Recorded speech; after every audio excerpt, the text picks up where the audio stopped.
Let me welcome to the show Gordon Gray, Executive Director at the Pinpoint Policy Institute.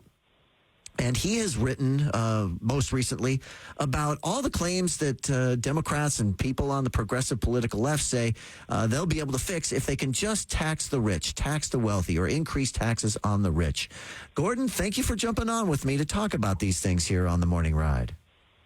Thanks so much for having me on. Yeah. Look forward to talking taxes. Yeah. Now, you're on the East Coast in the greater D.C. area. That's where you're at? I am. Okay. I'm guessing indeed. You haven't heard much about the political landscape out here in the state of Washington, but this is the battle cry Democrats out here in the state of Washington have been using, and we'll get into the microeconomics of this in a little bit, but let's start with some of the macroeconomics, the bigger picture stuff, Sure. because this is what the Democrats nationally and in a lot of more localized jurisdictions like the city of Seattle, King County, state of Washington are pushing. But you've kind of analyzed some of these claims about, federally, nationally, if we just tax the rich, Democrats seem to claim that they'll be able to do all kinds of things to fix stuff. But what have you found based on some of these demands to raise taxes on the rich? Well, always and forever, if you talk to a progressive, when it comes to public finance, so the federal budget, the reliable answer, the panacea, is to always tax those millionaires and billionaires. The problem is, particularly when you consider the scope and scale of America's budget challenge, is that the numbers just don't add up. There simply aren't enough rich people earning enough to tax them enough to close our budget deficits. And then when you consider, let's face it, a lot of the progressives that are always talking about raising taxes on the rich, it's not like they don't have ideas of their own on how to spend all that new money. So much of that discussion about taxing the rich is about how to pay for new stuff, like Medicare for All, for example. Bernie Sanders put out a, quote, plan that included a raft of tax increases, changes in capital gains, a wealth tax, et cetera, to pretend to pay for his Medicare for All policy, and it still fell trillions short. Trillions? When you do the math, okay. Oh, yeah. When you do the math, a lot of the common proposals to raise taxes on the wealthy can really only add about 1% to 2% in terms of GDP and new revenue. Now, when you consider we're running deficits that are on the order of 6 to 9% of GDP, it just doesn't add up. Fundamentally, when you look at our budget challenge, we fundamentally have a spending problem. As a share GDP, tax revenue is going to go up, but it's spending that's skyrocketing. And a big component of what you're kind of talking about as it relates to some of these more specific percentages comes back to how much American taxpayers are going to be forced to pay on carrying all this debt that we've accumulated, because that's a big budgetary factor. And even taxing the rich, taxing the wealthy, the obligations that we've got for paying this debt, those are really outstripping everything else that's coming into the state or to the federal treasury. Absolutely. Just fundamentally, even if we were to try to solve our budget challenge through taxation, we would always fall short, because the reality is the cost of our major spending programs, so that's retirement, that's health, and now interest on the debt, are rising faster than tax revenues ever could. Tax revenues are fundamentally a feature of economic growth, right? Like basically as people make more money year after year, then the amount of money that they can send back to the IRS goes up. The problem is economic growth, and we would love to pursue policies that grow the economy ever faster, but it's unrealistic to assume that the economy is going to grow at anything like the 6-7% that Social Security and Medicare and the interest are growing at. It just doesn't add up. Yeah, there tend to be these surges and then fallbacks economically, or the boom and bust cycle, depending on how you want to define it. We're talking with the executive director of the Pinpoint Policy Institute, Gordon Gray, and I had recently come across a column that he had written about taxing the rich, which is a great political slogan, but it's the bigger problem is that Democrats that demand taxing the rich, they can't deliver what they promise when they say that they'll increase taxes on the rich. Now, we seem to have a few examples of these tax rates in states like California and New York, where the taxes on the rich have either continued to stay high or maybe even have been increased. But that's prompted people to move out of those states. So what do you extrapolate from that when it comes to this Democrats' mantra of we got to tax the rich to solve all our problems? Well, fundamentally, I think a lot of in the last couple of years, we've seen a proliferation across a number of progressive states to not just raise taxes in the traditional way, but trying to design new kinds of taxes, or at least new for the United States. Some form of wealth tax, and sort of more novel and complex tax regimes.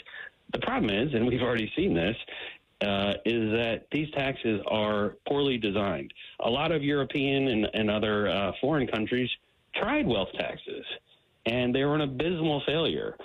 They cost a lot more to administer. They raised a lot less revenue than they were purported to, and they introduced a lot of unintended consequences. When you do a wealth tax, you have to figure out how much people are worth. And for a lot of people who are wealthy on paper, a lot of that wealth is tied up in a business. Okay. And what you can end up doing is forcing people to liquidate parts of their business to pay the tax roll.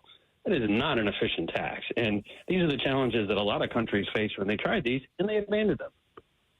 And that kind of brings us back to the example that I used to set this up, where we're hearing about people that are leaving California or New York. They're going to more tax realistic, you can call them tax friendly, but it's more tax realistic states like, say, Florida and Texas are usually the two of the first examples. There are a couple others in there as well, but those are kind of the two of the main ones. So now we're kind of working from the macro to the microeconomics. And I mentioned about kind of talking to you about getting set for this interview, things that are going on here in the state of Washington. And we've got the Washington legislature has majority Democrats in the House and the Senate. We've got a Democratic governor in the governor's office, and they're talking about these taxes that are sometimes called an intangibles tax or an unrealized capital gains tax. Exactly. How do those things start to fit into this? And is this, for instance, is this anything that's even being floated by congressional Democrats at any point? I mean, they're not in the majority right now, but...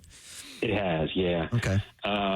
So Senator Wyden, who was the chairman of the Senate Finance Committee, had a proposal to do just that. Senator Wyden from Oregon/New York is one of our talk show hosts here in the midday likes to say. And his proposal was to essentially, irrespective of whether or not someone sells a stock or transacts and realizes capital gains or losses, just on an ongoing basis, people would be assessed the value of those unrealized gains. So every year there would be a change in valuation that taxpayers that face this tax would be on the hook for. And again, this introduces a lot of the same challenges. It is a form of wealth taxation, and it introduces a number of challenges that a lot of countries and a lot of jurisdictions have already experienced. You have significant administrative problems, costly to administer, and introduces a lot of unintended side effects and can lead to liquidation. And particularly in a state, people are going to leave. We've already seen if they've got an option that works out better for them somewhere that's not too far away, chances are they're going to take that opportunity. Yeah, so often I think, these taxes are, Washington State, New York, Vermont, some other states have tried this. It honestly looks like this is essentially the satellite offices of the Florida and Texas Chambers of Commerce designing these, because it's only a boon for those states. Yeah, go lobby in somebody else's state to jack up taxes so they might come to your state instead. And that kind of comes back around to this law of diminishing returns. And here specifically for us in Seattle, I know you're in the D.C. area. But I'm guessing that there are probably examples of this around D.C., or you've seen other examples maybe in some of the liberal blue cities, progressive Democrat cities on the East Coast seaboard, that they promise stuff and then they can't make that promise come true. And one of the examples here is that City of Seattle has a payroll tax on excessive payroll. Basically it's soaking the richest salaries that a company has. And now all of a sudden the City of Seattle is saying, oh, wow, we're going to bring in a whole bunch less than we thought because companies have ended up either moving staff or moving people that are in these higher salary brackets, and now their salary isn't calculated for the City of Seattle anymore. So then you get that law of diminishing returns. Yeah. I mean, even within the state, people are moving and firms are moving employment out of the City of Seattle and, moving to Bellevue, for example. If I read correctly, that Seattle tax is bringing in like 50 million less. Yeah, I think 47 was one of the last numbers I saw. But yeah, you're right in that ballpark. Yeah. Yeah, and then Yeah, and then the intangibles tax. This is basically taxing on unrealized capital gains and the complete constitutional unfairness of that, taxing something that you haven't even realized yet. And this just kind of comes back to the greed that Democrats want to get their hands on the money. They don't care about much of anything else or how they do it. No, exactly. And I think there's also a problem in that the premise for a lot of these taxes is somewhat false, which is this presumption that as you go up the income scale, as you make more money, essentially people are getting a better and better deal with taxation.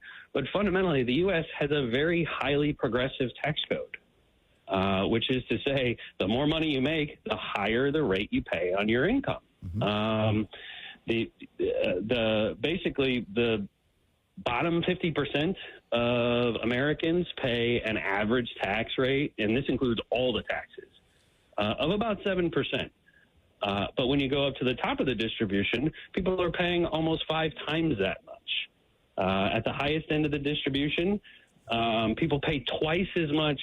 Their share of the taxes paid is twice as much of the income that they earn. So the U.S., even compared to other countries, has a highly progressive tax. The thing is, we are not as redistributive as, say, a France or something. So our level of tax is much lower. And it's part of why the United States is much stronger economically than some of these European countries. Yeah, it can be a little bit more resilient. Talking with the executive director of the Pinpoint Policy Institute, Gordon Gray, here on the Morning Ride on Talk Radio 570 KVI. It's been a fascinating conversation. I've enjoyed reading one of your latest essays on all this about how the Democrats promise they want to tax the rich, but it still won't help them bridge all the promises they seem to say that they can achieve if they could just tax the rich a little bit more. So great writing. Keep it up. I'll look forward to reading more of your stuff, and I may be in touch. Would love to have you back on the show in the future as events warrant. That'd be great. Thanks so much for having me on. All right. Enjoy the weekend. Thank you very much. That's Gordon Gray, Executive Director of the Pinpoint Policy Institute here on